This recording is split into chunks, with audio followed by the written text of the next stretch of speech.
Well, again, appreciate you making the time. I know Katie had done a little homework on getting you set up with here, and I know everybody's busy, so appreciate it. And our podcast is all about kind of giving a different perspective about plants, horticulture, and the natural side of things, and also give them a little bit of education, the things that might not have known before.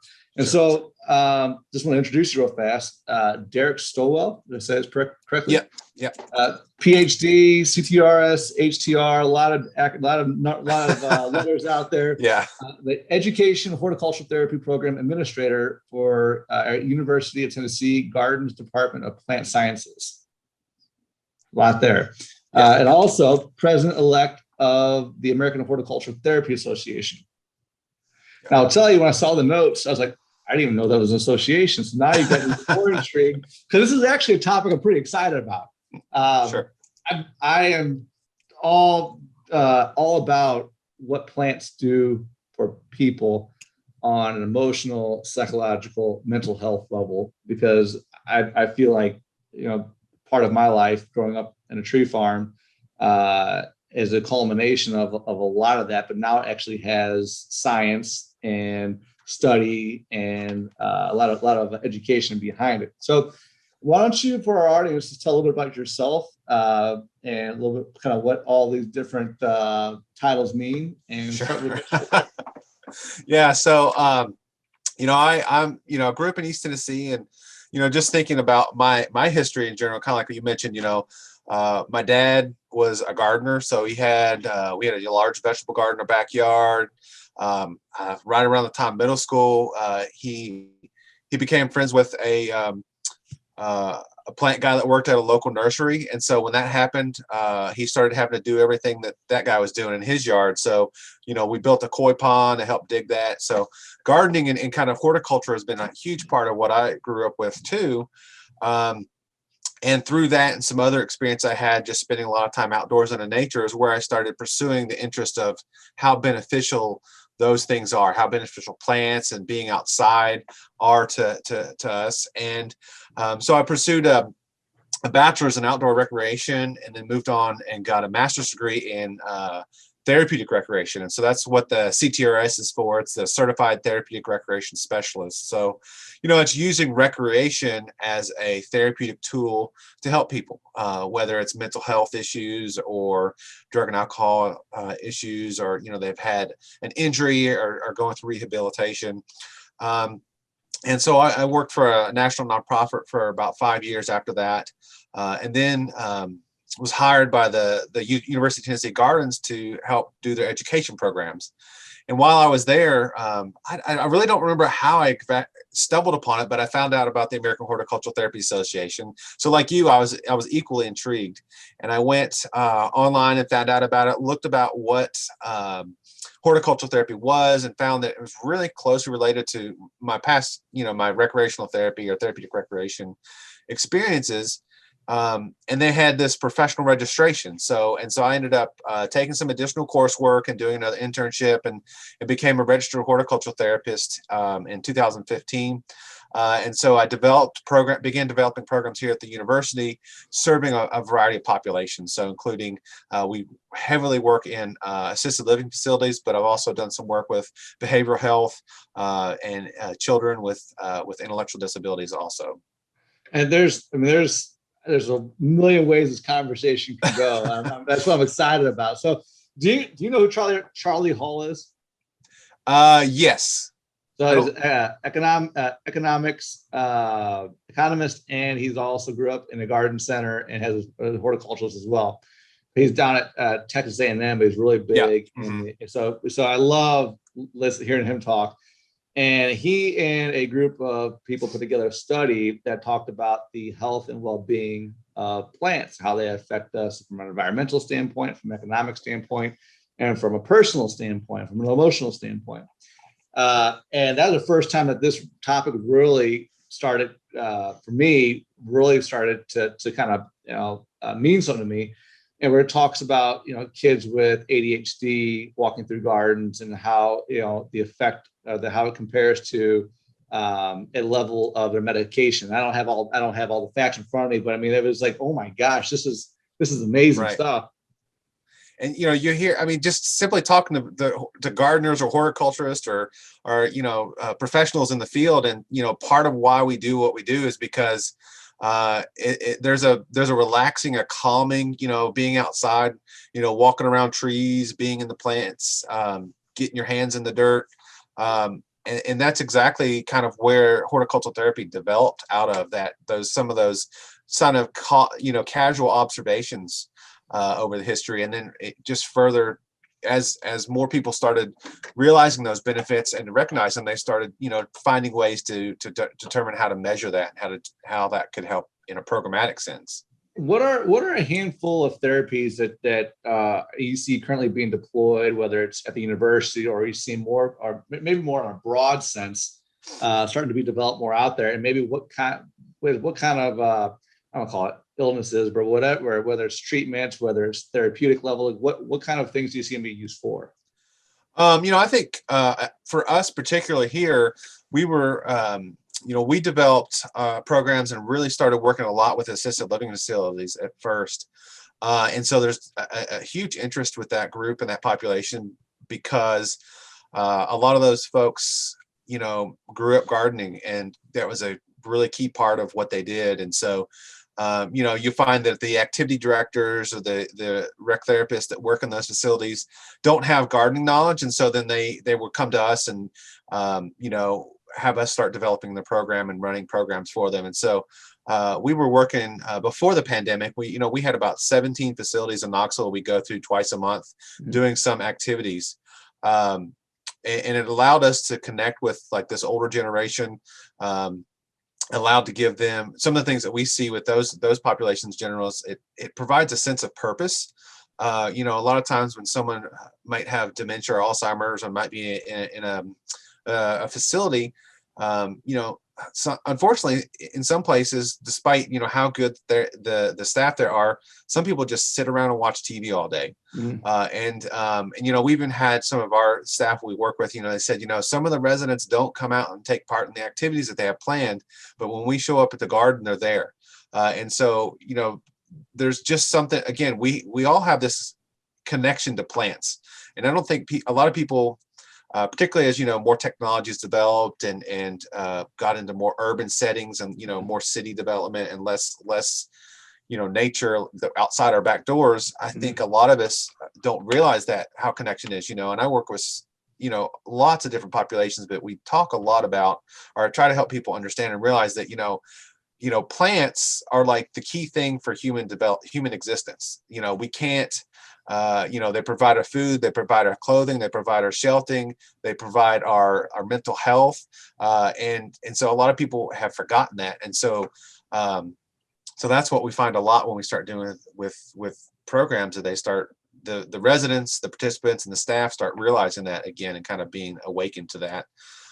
We've also worked a lot with I've developed a program for veterans several years ago, and that is really where a lot of work came about.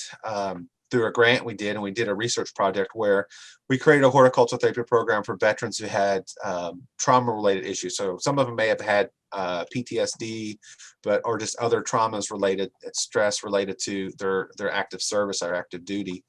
And again, some of the things that we saw and experienced with this population was that they the one thing we noticed is that their ability to stress and anxiety and depression, this is what we measure. We use a scale called the depression, anxiety, and stress scale. And we noticed that the stress and anxiety levels dropped significantly between the beginning and end of that program. But more importantly, the first session we offered with these veterans, and they knew that this was a program as a therapeutic program. We would do check-ins at the end of each session and kind of go over what we learned and discussed. And so the first session, we're out in the garden. We were doing garden work. I think we planted some garden beds, and we started debriefing, and just a whole bunch of stuff just came up. Like trauma-related things, the discussions of what it's like to be a veteran, and know that I've killed somebody, you know, in combat, and Mhm. so a lot of this trauma and things that they were carrying around just kind of just came out. And one, you know, it was because it was a safe environment, right? Because they're around other veterans. But Mhm. two, it's because they're in a garden, you know, because they had this surrounding, being surrounded by plants. It lowered walls and lowers those defenses to where they were able to start talking about some of those things, and we could process some of that for them. And when you're in a manufactured environment all the time, it doesn't feel, I mean, use the term organic, it doesn't feel warm or welcoming. I totally believe that. I mean, your natural environments is just something wholesome about it that people connect with and feel more, I guess, grounded in a sense. Not talking in the sense of actually grounding barefoot, but I mean, just feel grounded being around something that's natural, and really more pure in some cases, if you want to use that term for it. What I really find fascinating is the whole concept with all the therapeutics, and everything coming along with, and the emotional well-being of plants. But now we see this huge push for the green infrastructure. I mean, things like this isn't new anymore, but the Skyline project, where they've got the old railroad where they put in native plants and these walkways that in this harsh urban environment. Now there's something like a glimmer ray of life, you want to call it that people can actually walk through, that has movement and texture, and it's natural and it's self-sustaining itself. And we start to see this concept pushed into more and more urban settings. I'm Is there, I guess, on the horizon, a study that you know of that's coming to say, come and look at like the stress that the modern society, modern cities have on people, and then reintroducing this kind of natural environment to it? You know, I don't know any specific studies right now, but I can say, you know, the idea of the natural environment in urban settings, I think some can look back to studies that have been done in the past. Professor researcher named Dr. Roger Ulrich in the 80s did a bunch of studies on simply looking at plants and how that impacted our mental health. You know, some of the studies he did, he like took patients that had had surgeries, and he measured difference between the ones that had hospital windows that faced trees and one that had the hospital window that faced a brick wall. Which, I mean, we've all been in hospitals, you know how they build on, and you know sometimes you don't see Mhm. anything living, you know, Yeah. around you in a hospital setting. Um, and they found that those patients used less pain medicine after surgery, and that they um, healed faster and were released sooner than the other patients. Which, I mean, as a plant person, to me that makes a lot of sense. But people are, I think, so, you know, that happened in the 80s. I think there's more and more research out there that supports that, and I think it's informing design. It's informing urban designs. You know, there's also studies that show, you know, having gardens or community gardens in urban settings helps lower crime, and a lot of that has to do with, one, people feel better looking at being around plants. Two, seeing your cityscape being beautified gives you a better sense of belonging and purpose and being in that space. And then people that take part in the community garden also become more vested in the people around them in the community. So, you know, if they see something going on that's not right, you know, they're going to call somebody out because they don't want anybody messing with their space. Mhm. And so that I think is a similar thing. And also you'll see a lot of Asian countries, are, I think, Singapore and like Taiwan, horticultural therapy is growing there a lot faster. And some of those reasons are, I think, because of the high density population cities that they have. I remember one presentation I went to where the group in I can't remember if it was Singapore, but it was in that area.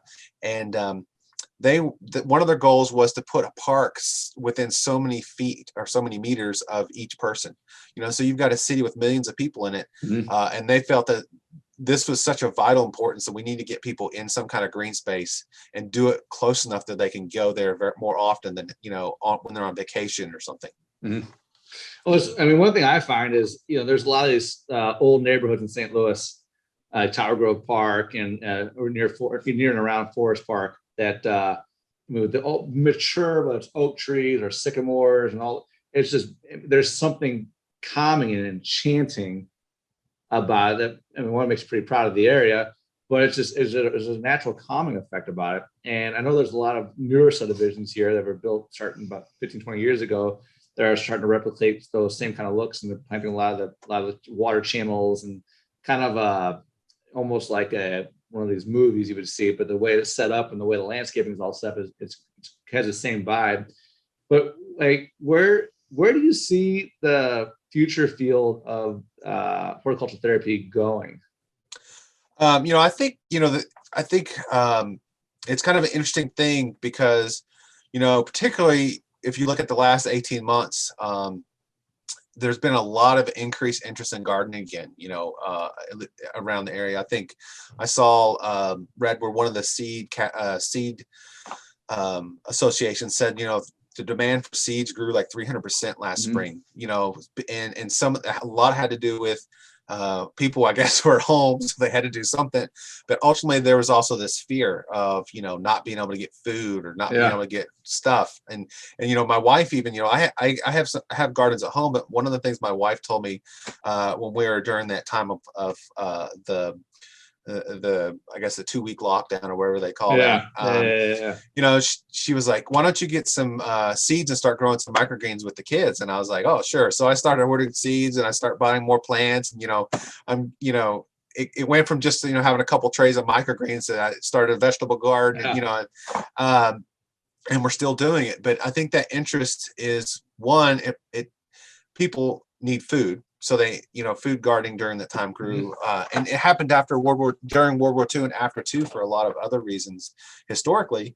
But I think also it provides a calming sense for people because they're able to control something, right? I mean, horticulture is about cultivating plants. It's not, and so there is, some perceived sense of control, I guess, when you put a seed in the ground and water it and fertilize it, it's going to do something, right, that you want it to do. So that's part of it. So I think there's a growing interest in environmental movements, in nature and, global climate change. So all those things are elements that really stand to help improve, help with the professional horticultural therapy too, because, we've got to look at, as a therapist, I'm not necessarily out there, doing programs for people that maybe not have a health issue or maybe don't have a behavioral health issue. I'm working with people that have some kind of diagnosed issue that aren't able to, manage those things on their own, and they need some kind of help, professionally, whether it's, they have a stroke and they need to relearn how to walk and garden again, or they have a behavioral health issue where they have so much anxiety and stress that they can't, function. And so, so we have the ability to help not only as things like mental health becomes a bigger issue in the world, which, there's a mental health crisis, with lack of therapists, but as horticultural therapy, we have the ability to not only meet those needs, but also give them skills that once they're finished with their treatment, they're able to do that on their own and help improve their health and wellness continually, with gardening and horticulture on their own. So, and I am not a doctor. I am not trained in any therapy or anything like that. I always look at the increase, because it's more prevalent now, the increase in the mental health. And I'm like, well, more people are inside, more people are behind the computer, people are eating less or more processed foods. And I'm like, for somebody in the horticulture world, it's, of course you're going to say that it's because they're not around plants and they're not eating, but I'm like, what?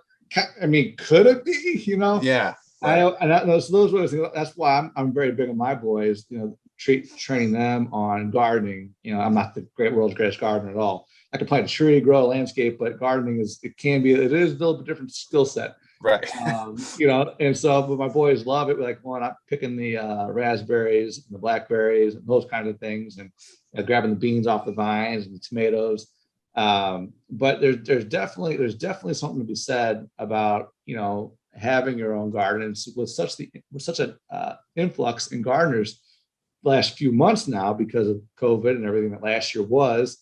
I mean, how had last year been challenging for you as a sort of a therapist, but then how has it really affected the horticulture side of what you've seen? Obviously people are getting more into it, but I mean, with your role in the programs and everything, how have you seen that really impact what you guys are doing? So for us, we've got, we lost all of our programs. We go into facilities, so we weren't considered, we weren't a essential staff in those facilities. So, we had to adjust and do some different things where, and we weren't sure, we didn't know what to do at first. It just was just kind of overnight, this dramatic change. And we had to, I got an email from one of the staff at a facility, and they kind of just said, that they were gardening, and it was one of the things that just kind of made them a little sense of calmness during all this, uncertain times. And so from there, I was like, well, we got to do something. We got to provide something for these folks still. And how do we do this? I can't go into the facility. I can't physically be with them. Horticulture is a physical thing. You can't do it virtually.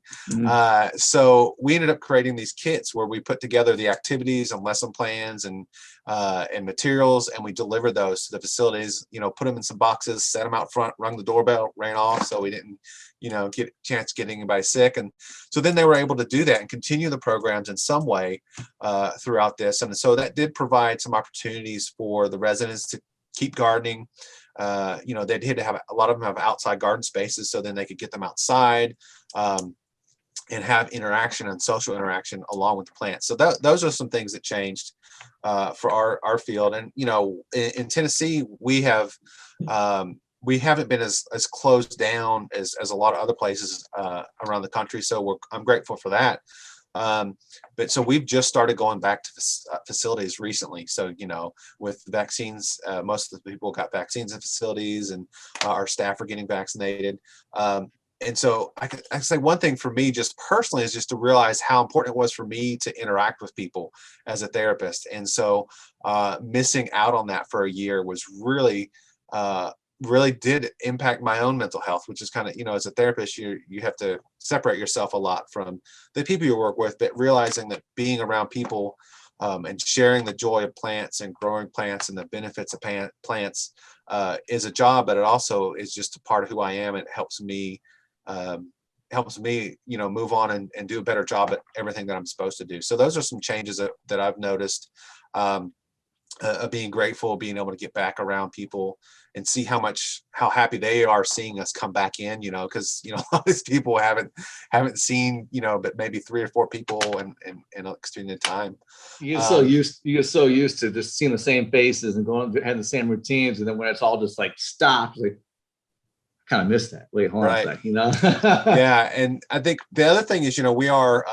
I've got a student that's a Ph.D. student in psychology that contacted me during the past year and interested in horticultural therapy. And, we started talking, and we ended up, it was really all her idea, but she developed a program that we're going to study this summer is, looking at what they call pandemic related stress and how horticulture can help deal with that.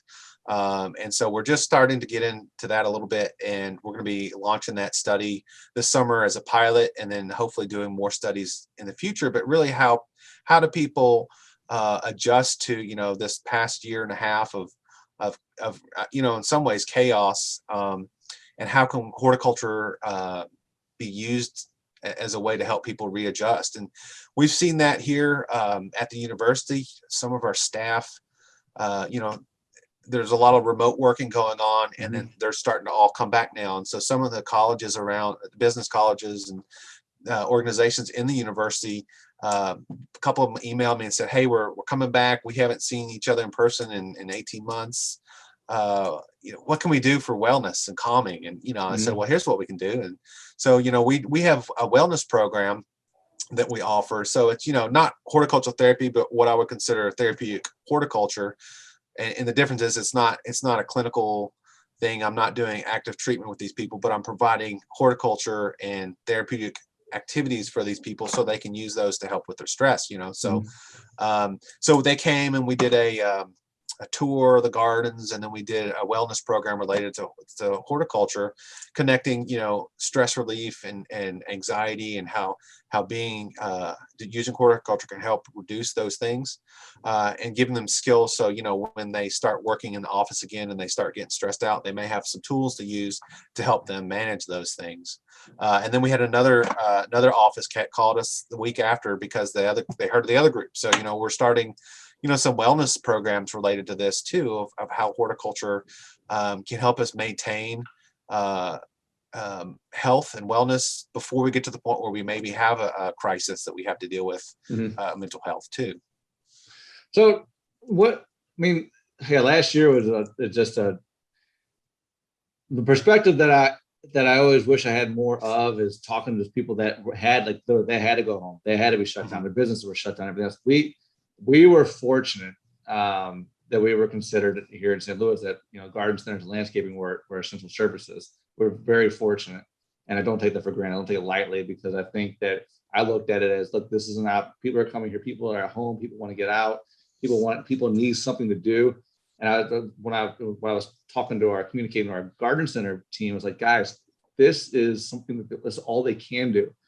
Give them everything, empathize with them. They're at home. They don't know what to do. This is an outlet for them. You need to understand that this is that. And a lot of the younger, my younger employees, they don't really understand all of it. And they know it's a shock of life, but like I went through 08, 09, I went through a lot of that. And like, we start to realize the impact that an organization can have. It's quite amazing. It's quite amazing. It's quite profound. And it's Right. very humbling. So, well, and just think that garden centers were considered essential. Like that's a big deal to really think of how important that is, that people did recognize that. And, we're fortunate that people did and allowed it to continue.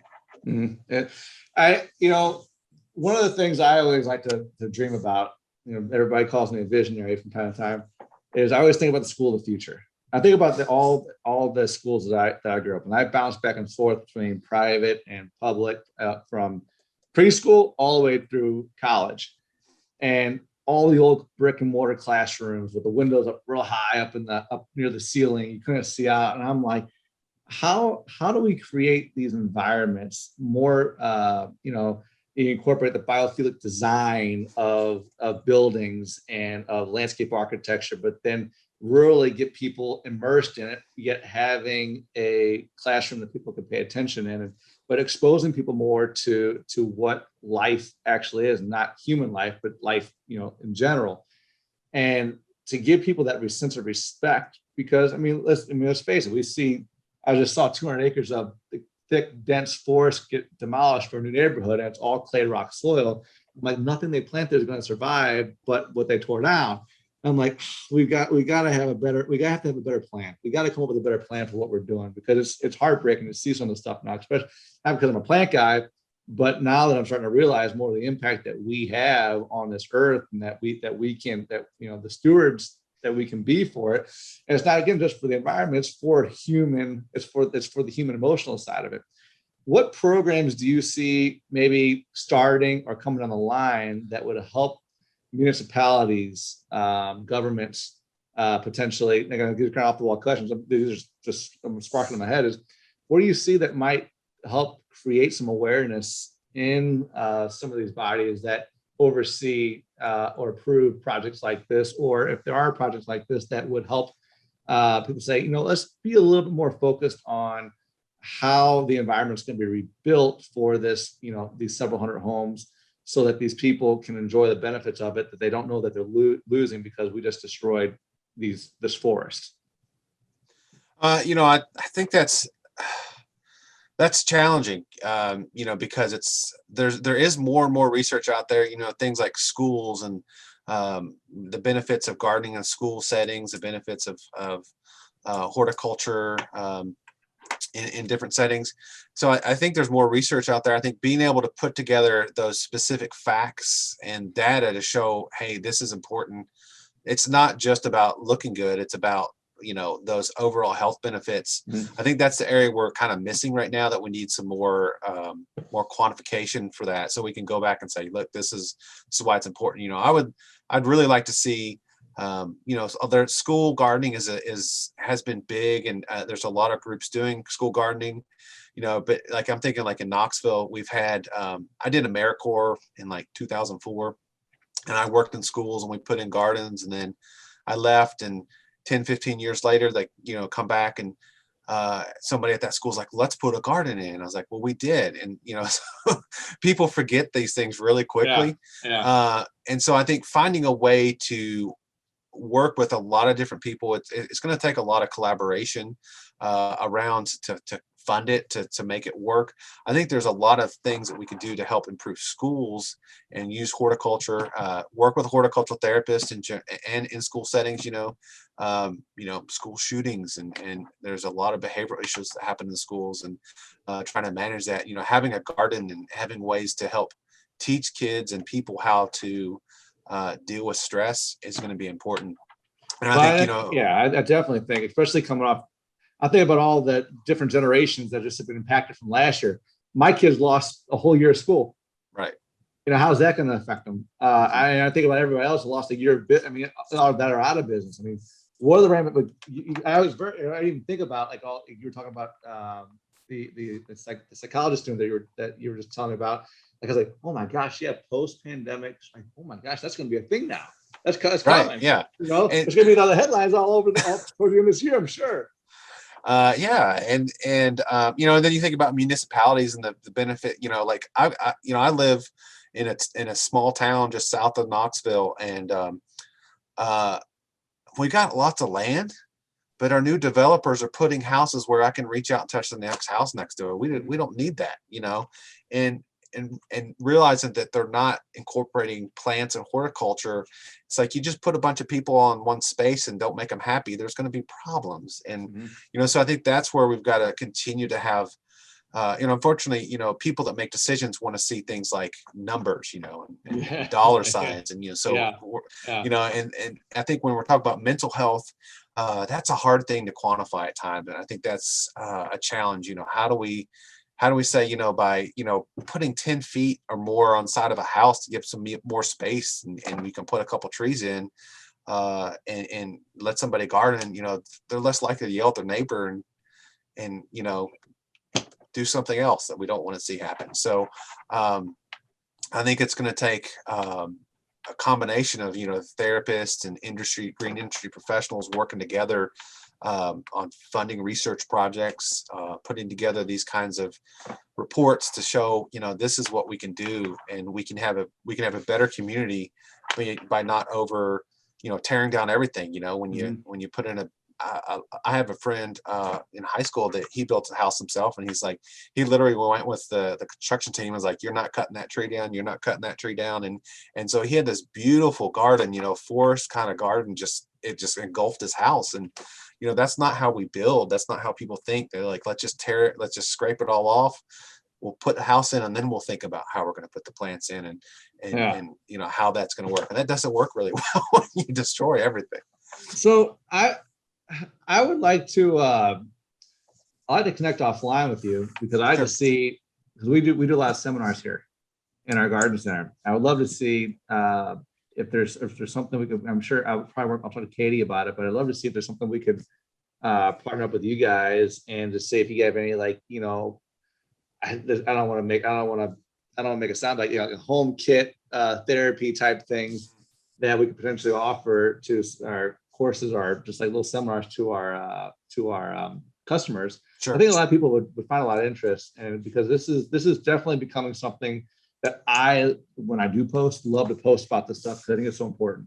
Yeah, I think that's great. And, kind of, when you think about kind of how this can work for just a general consumer, or just the general public, is, we all have to worry about our own wellness, and that includes mental health, physical health, spiritual health. And, and so, when we get stressed, this is something I'm just continuing to learn more about, but how, when we get stressed, we have this automatic nervous system, response. Your heart rate beats faster. You have all these physiological things going on in your body, and then at some point, whatever causes that stress goes away, and then we kind of go back to our kind of normal level state.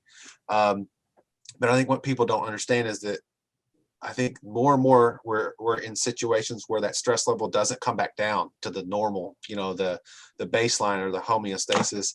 And that's, the more that happens, the less likely our body's able to adapt to those things. Mhm. And as new stressors come in, we have more health problems come out of that: heart disease, obesity, drug and alcohol addiction, because what we're doing is we're trying to find a way to deal with that stress. Yeah. And horticulture, and horticulture therapy and therapeutic horticulture has the ability to help people get some skills that can help manage that stress in a way, because, the therapy is good, but, the way our healthcare model is, is like, it's the idea is you get your therapy, you get done, you get out, right? Yeah.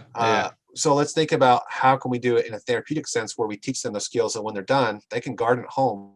Is we were touching on what things can people do at home that could, might be something that's more on a level that helps with, maybe mental health or calming or dealing with stress and those kind of things. So talking about home stuff, one of the things to think about is, there's, we need to kind of understand when we need maybe to seek out a medical professional and when not, and things we can do to help maintain our health. So we don't need to see a professional as much. And I think at home, gardening is an excellent way to help manage stress. So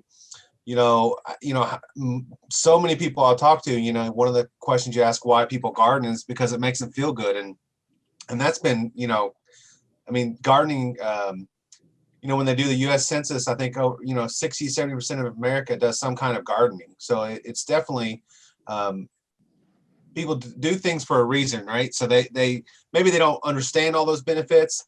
So at home, I think understanding is, looking at what space you have and seeing what things you can do there, whether you're doing vegetable gardens or you're doing flowers or ornamentals or trees and shrubs or a combination of that. So I think one of the things that would be helpful for folks is to, first of all, just start to recognize that there's a benefit to that. So, studies do show that, as little as 30 minutes outside in a garden can help reduce like your stress. And they measured that among veterans who were going through some programs, and they showed lower stress, cortisol. I think it was a saliva test, and by simply just gardening for 30 minutes. And so the thing about gardening is you can't just put the plants in the ground and leave them there, right? You got to do something with them. You got to water them. You got to go out and check them for disease and pests. And so simply educating yourself just about garden activities gives you the ability to, one, get up and move around, go outside, be among the plants, and benefit from all those things, whether it's physical, social, mental capabilities in a garden. And then also you get the opportunity, if you do garden at home, is, going to a garden center. And, that's one of the things we did during the pandemic is we didn't go to in stores inside, but we went to, some garden centers, and it was just a great time with my kids and my wife, just to walk around and talk to people in our house. So there's that social aspect, and, learning from people at garden centers, because they, I'm sure like the place you run, the expertise that you have available for people coming in and out is valuable, but there's also that social interaction that is more than just the expertise that you can provide people. Yeah, we have so many people come in. We've just never been on before. We've heard about it, but we just gotta get out of the house. I mean, it was nonstop. It would literally, this place would be so full, you'd be like, is there really a pandemic going on? There's like so many people here. It's like, oh my gosh, we've never seen a parking lot this full before.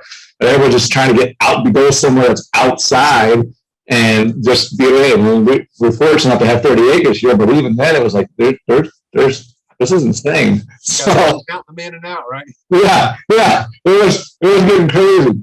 But beyond, I don't remember what all these mentioned on the last time we talked, but the simple thing, like I'm dealing with a lot of stress right now because we're in spring season. We're constantly going. I've assumed the whole second position because of some things that had come up. And when I go home and I walk in the house, I always go to the kitchen sink and I put my shaker bottles in the sink. I look out and I've got my one of five cedar boxes centered right on the window. Mhm. And this year I was strategic and I planted native wildflower seeds that only get about 18, 20 inches high. And I'm telling you, every day I go there, there's something new blooming. There's something there. A hummingbird, if it's the right time of day, will flap to the window, and literally when I move, it moves. And it's just like, and it just, there's nothing that like brings a smile on your face. It's like, it's just like you said, it's like, to some people, it sounds hocus pocus or like foo-foo, but it's like, there's something to it that you can't explain until you experience it, like traveling in some cases. And yeah, and that one of the concepts that really refers back to is the term biophilia. E.O. Wilson came up with, and it's kind of this innate connection to life, plants and animals, and so being around all that just gives you that sense of fascination. Like kids. I mean, showing kids we have the cicadas are out here in Tennessee. I don't know if they're out there. No, I haven't seen them up here. We were out last weekend and we were out there and the kids were like, they freaked out at first because we went to this park and it was just so loud. Yeah. And then all of a sudden they see them crawling around and like picking them up and putting them on their shirts, and it becomes a fascinating learning opportunity. So I think in a home garden we need to understand that that's a good way to help us maintain and manage stress and anxiety and all these things we have.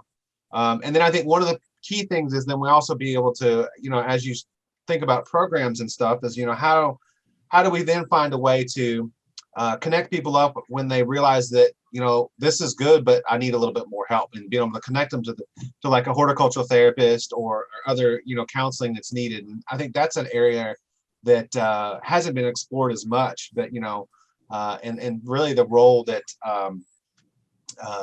just the general public has to help people find those resources, because that's a challenging thing is when you need access to mental health, services, it's hard to get in. You get a referral and they might have you might have to wait 12 months to get in at times, depending on what your problem or your need is. So yeah, I've always heard about horticultural therapy and stuff like that, but is there I've never seen or been exposed to any resources for horticultural therapy. So what do you know? Can you tell me of any that you've seen? Yeah, so it depends if you're looking. A lot of the resources that I know about are really like developed for like professionals interested in horticultural therapy. So the American Horticultural Therapy Association does publish a journal. So it's a peer-reviewed journal. So if you're not into research, it's a little kind of Right. But there are some resources there. We do a magazine a couple times a year. It's our HTA magazine. That's more just what's going on related to horticultural therapy around the country. So there's a couple resources. If you're looking at the therapeutic benefits of gardening, there's a book by Naomi Sachs that she's a landscape architect. And it's called Therapeutic Landscape Design. So it goes through and breaks out the therapeutic benefits and theories behind gardens and the benefits of those, and then breaks it down by different group or population of how it can help and how you can design a garden for that. So that's a really neat resource. It's kind of a textbook again, but it's a pretty good read. If you're a gardener, I think a gardener who likes to read, which I think there's a lot of those, would probably enjoy that type of text.